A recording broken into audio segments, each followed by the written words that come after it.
Hey guys, welcome to a brand new video on my channel, Megz Moviez. If you are new to this channel, this is basically where I talk to you guys about my passion for movies. This goes from collections, hauls, reviews, and today's video, so let's get into it.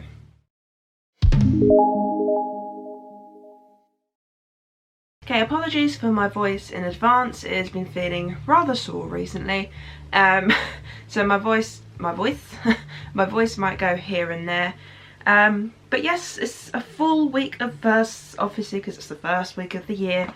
And so this is the first Megz Moviez weekly roundup of 2022. So if you are new to this channel, hello. So this video I post every Sunday, and this is basically just my roundup of everything I brought this week, if I brought anything during the week, and also any of the films that I watched this week. Some are influenced by the videos I've done this week, and some are just movies that I felt like watching. And also I've set myself a challenge to rewatch all the 2021 movies that I wanted to see, whether that's rewatching ones I have or watching the ones I didn't get to see. For example, Old, that was one of the ones I didn't get to see. So I can give you guys my definitive ranking at the end of the month, so I can give you like the more accurate, I can't say it. Anyway, a more justified list, because all the films I had on my list originally, I only watched them once, so they weren't really fresh in my mind. So, plus also I only got Letterboxd right at the end of the year, which is where I keep track of all my films now. So yes, let's just get into it, and we'll start with the pickups.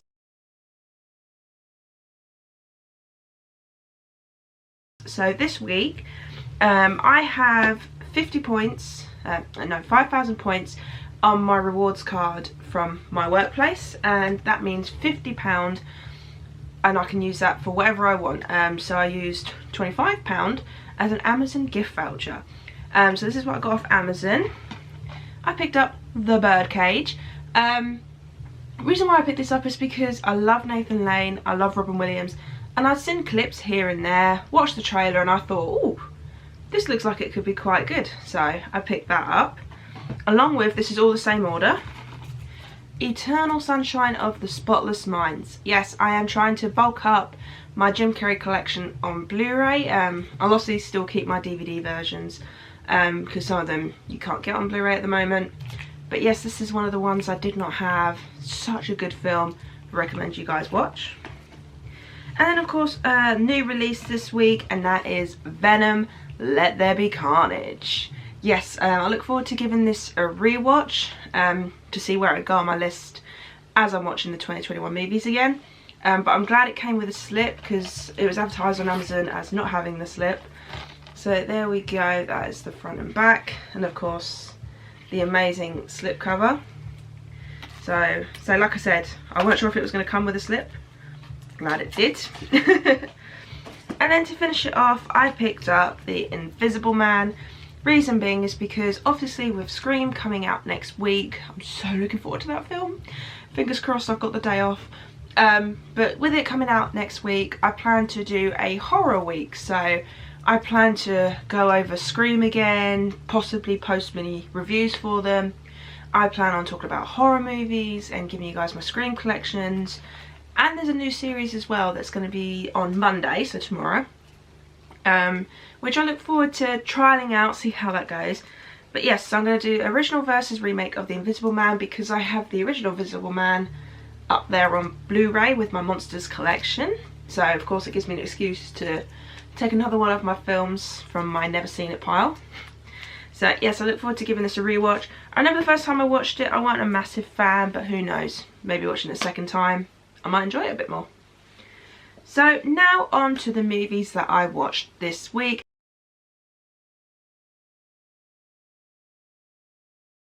Some are rewatches, some are brand new watches. So if you don't know, like I said, I have a Letterboxd account. So this is where I'm gonna always keep track of all the films I've watched. I'm gonna also, New Year's resolution for this year, I'm also gonna keep track of all my 2021 movies and ranking them as I watch them, because that was something, because obviously I didn't get Letterboxd till pretty much near the end of last year. So now I want to make sure that I put all of it in correct order, so that way I can give you guys my top 10 lists at the end of the year and not like the beginning of the new year. So yes, if you don't follow me on Letterboxd, my username is Megz_Moviez95. I'll put the username in the link description down below as well. But yeah, so these are all the movies I've watched this week. So in total I have watched, technically I've watched 8 movies. I watched one twice this week. We'll explain why. So going on to the first movie of the year, and that is, oh, should I move over? I'll move over. Okay, so the first movie of the year that I watched was The Art of Racing in the Rain. Reason being I watched it is because I got it as a Christmas present from Jamie Powell. Thank you again so much. If you haven't checked out his channel, go do so. I'll put the link in the description down below for his channel. But yeah, he very kindly sent me this, and because it's a technically subscriber mail, even though it's a Christmas present, I wanted to do a review on it because it's such a heartwarming film. It's so sad, it's so happy, it's so shocking, and it's certainly become one of my absolute favourite films of all time. So I ended up watching this twice. Reason being is because I watched it at the beginning of the week for the subscriber mail review, and then I also got to watch it last night with my mum. But that film, I gave it a 5 out of 5. Obviously I'm going to do the ratings by my Letterboxd because it's easier. Okay, and then the next film I watched was Mulan, the animated version. Reason being is because I did an original versus remake. Because it's the first one of the year, I wanted to kick it off with a great start. I absolutely love this film. I feel like this is such a underrated classic. Not massively underrated, not like Treasure Planet.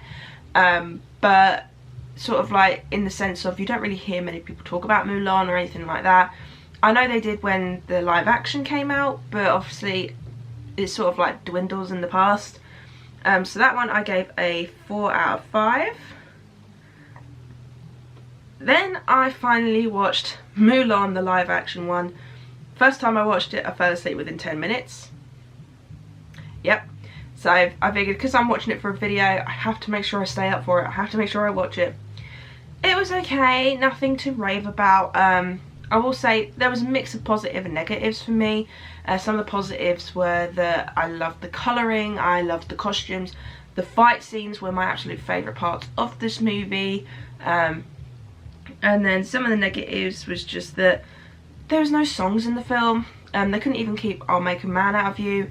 Even if it was like an instrumental, that would have been kind of cool. And also there was no Mushu, which I'm quite disappointed about. And then also some of the characters' personalities were a little bit off compared to the animated one. But so like I said, it was a 50-50 film for me. I didn't hate it, but I didn't enjoy it either. Like, I'm sort of like, if I watch it again, it'll probably be for like a Mulan marathon, or if it would be a live action movie marathon, something like that. Or if I felt like something watching with martial arts, this would be it. I gave it a 3 out of 5. Okay, and then of course, I did the video for that, so I'll put that in the link in the description down below as well. Go check that video out, see which one I did prefer the most. Obviously you can tell by my review which it is, but go and check out and see me talk about both films in more detail.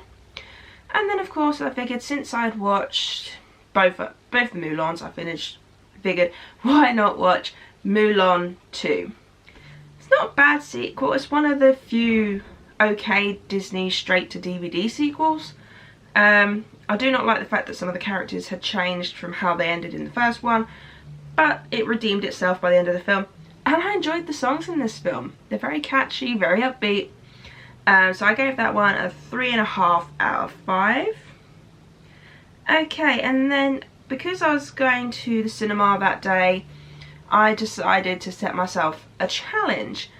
I decided that I'd rewatch all the 2021 movies I can before the end of the month, so I can give you, like I said, a more definitive ranking. So the first film I watched was Escape Room Tournament of Champions. I actually enjoyed this film. In fact, I think it was better than the first one. I enjoyed the escape rooms. They were more detailed, more dramatic. and I liked everything about it except for the ending. The ending was a little bit, they've left it on a cliffhanger, and I think they could have just left it as is. Like, I think they're trying to make it into a series, but I don't know. But for me, I say I actually kind of enjoyed it, and especially compared to the first one. So that one I gave a 4 out of 5. Okay, and then of course my cinema trip, first one of the year, and I went to go and see Spider-Man No Way Home again. I was supposed to go see it with a friend, but they cancelled, so I figured why not just go anyway, because I wanted to see it again on the big screen, and it was so beyond worth it, especially after watching Hawkeye. So if you've seen Hawkeye, go and watch Spider-Man No Way Home, because you'll see some connections. And yeah, so that made the film even better. And then I was still shocked, I still cried, I still laughed, I still enjoyed every single moment of this film. And of course that got a 5 out of 5. Then of course we're getting to yesterday, so this is Monday to Saturday. Oh, dropping my phone. So obviously with my new pickups I decided to watch The Birdcage. Showed my mum the trailer, we thought it looked quite funny, so we thought we'd watch the film. It was actually pretty funny. Nathan Lane was the absolute best character in this film. He was hilarious, and the way that him and Robin Williams worked together was just amazing. It was so funny. My only negative is that it was a little bit slow at the beginning, like the first 20 minutes was rather slow, but then it picked up and it got more funny as the film went on. And yeah, overall I would happily watch this again and again, especially for Nathan Lane and Robin Williams' chemistry. And then like I said, I did rewatch The Art of Racing in the Rain, so I won't bother putting that picture up.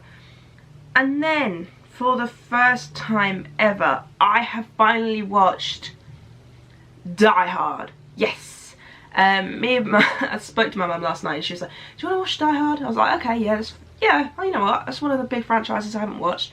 So I said to her, how about this year we watch, because I haven't seen any of these franchises, Die Hard, Lethal Weapon, and Fast and Furious.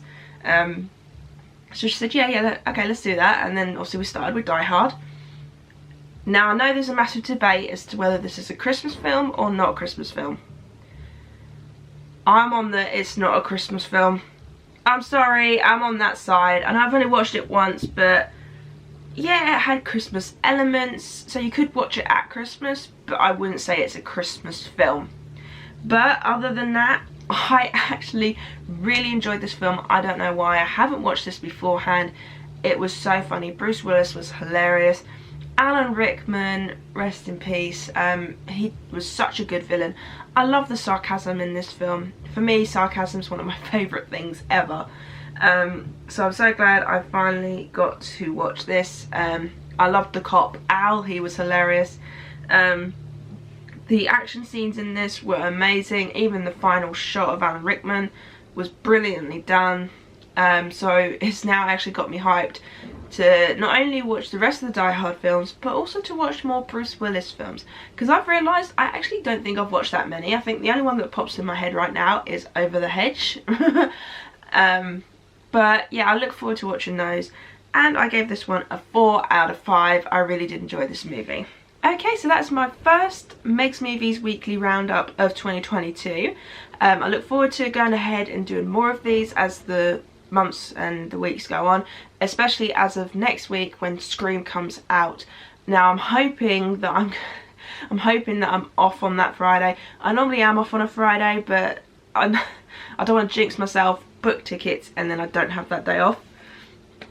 But I'm beyond looking forward to that, so fingers crossed I get to see that on the day. And we also get Hotel Transylvania Transformania. That comes out on the same day, so I'll be watching and reviewing that as well. So yeah, I hope you enjoyed this video. If you did, do give it a thumbs up. If you are new to this channel and you want to check out more of my videos, then hit that subscribe button and the little notification bell in the corner there.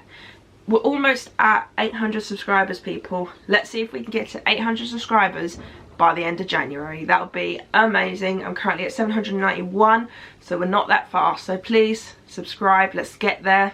But yeah, also leave me a comment down below. What did you pick up this week? What films did you watch this week? Like, did you watch any of the ones I watched? Do you recommend any films for me to watch? Like, just talk to me about films, because I love hearing your guys' thoughts on things. And yeah, so I hope you enjoyed this video, and I'll see you guys in my next one. Bye!